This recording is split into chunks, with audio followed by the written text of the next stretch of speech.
we need to talk about Leicester City. Danny, what was the big change when Nigel Pearson left and Claudio Ranieri came in? Well, for me, that my first conversation with Claudio was that he didn't want me. so, so yeah, I'm a funny one to ask this. Yeah, it was straightforward. He came in and said, "Look, um, you said if you can find another club, then you're free to leave." Um, I obviously said no. I was tired of moving. I had a 2-year contract. I got put with the kids. I wasn't with the lads. I wasn't in the first team. And I thought, do you know what? No, I'm going to get my head down. And I remember now because Dewsbury Hall's doing so well now. And I was training with Dewsbury Hall. He was only coming through and etc. etc. And I had respect for the reserve manager as well. And I just wanted to do everything right and not give them an excuse. Or when you get, it's so easy as players to just go, sack it off and blame everyone else. But listen, people make decisions and you can change their minds, and that was what I tried to do. And I never forget the day I got told to go and see him. Maybe 8 weeks later, 8 weeks later. Um, and he said it was just before they played Arsenal, and he said he's loved my attitude, and maybe he's made the wrong decision, and he might need me, and I'll never forget that because it takes a big man to admit that as a manager. I think not many managers would do that, and that's why I respect him so much. We lost 5-3 to Arsenal, so obviously we conceded 5 goals. Pulled me in the office and said, "You're starting next week against Norwich," and then I never looked back since. So yeah, my experience when Claudio came in at the start wasn't great, but I think that just goes to show that you know you don't always have to, and you can change people's minds and get your head down, work, and yeah, if I could have left and won't be sat here now as a Premier League winner, and thankfully I got my head down and I had the right people around me, and it all worked out. And maybe Leicester wouldn't have won because you played 30 times in the 38 game season. What changed? What happened? At what point in the season did you all suddenly go, oh, well, we're better than everybody. We could actually win this? How does that happen?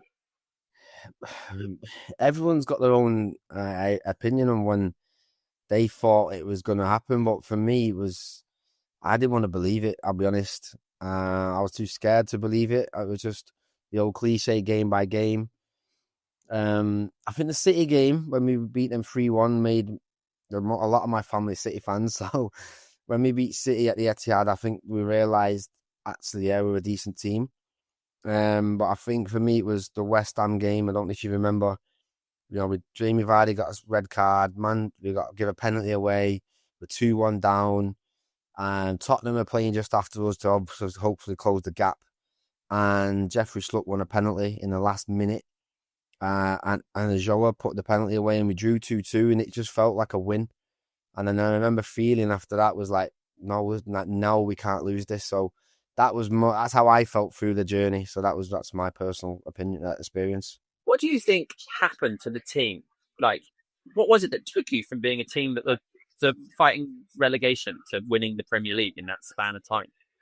I think belief. I think they just said there the fighting relegation. I think we won 8 of our last 11. And I remember us speaking in pre-season. We were like, well, if we've just been desperate to stay in the league and win 8 in 11, why can't we carry that on? Like with that same, not arrogance, but like that confidence and belief that if we can just outwork teams and then obviously then you got such special players that, became, Premier League legends in my eyes, and Mahrez and Vardy and Kante. When you've got them three that are sort of then go to that next level, with us lot around them, and I think it was just a perfect recipe. And like I said, we went out with no fear and just, yeah, we it was 1 game, 2 games, and eventually we just thought we could beat anybody. And it's just, you don't get that many times in your career.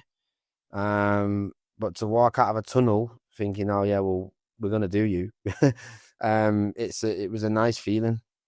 You just said you'd go out with no fear. Tell us about the celebrations. they lasted way too long. Yeah. Obviously, we was all at obviously everyone knows Jamie's house, Vardy's house, and the old, the memorable Tottenham and Chelsea game. And when that left his foot, and we just could see it going in, we just knew, and it was just special, emotional.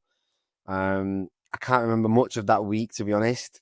There was a lot going on. But yeah, I know that we went and played Everton on the Saturday, and we probably drank every day before that. And we actually played well against Everton as well. But just that whole week, I think when you've got a week, you're gonna lift a trophy in front of your friends, your family, and the fans, and then you had that whole week to build up. It was honestly, you can't, nothing beats that. How did winning that league title change your life, do you think? I just think when you're a kid and you get to play for your boyhood club, and that's a dream, and then you leave your boyhood club, I don't think you then ever think, oh, I'm going to leave Man United and win a Premier League. So, that kind of dream goes. Maybe you think, I could win a cup, an FA Cup, Carabao Cup. But for a lot of us to actually have a chance to win a Premier League, and we knew it was our only chance as well, by the way, because, we're not stupid. But I think, yeah, just to do that, and it's coming up 10 years now, which is scary. But yeah, it's just changed my life in terms of, I couldn't have asked for any more as a kid, being able to do that with the team we did it with, the way we did it, with the club that we did it for. And that group of players now, they're like my brothers. We're still in a WhatsApp group, and they're like we'll share that for the rest of our lives when we're another 10 years, another 10 years after that, when we all get together.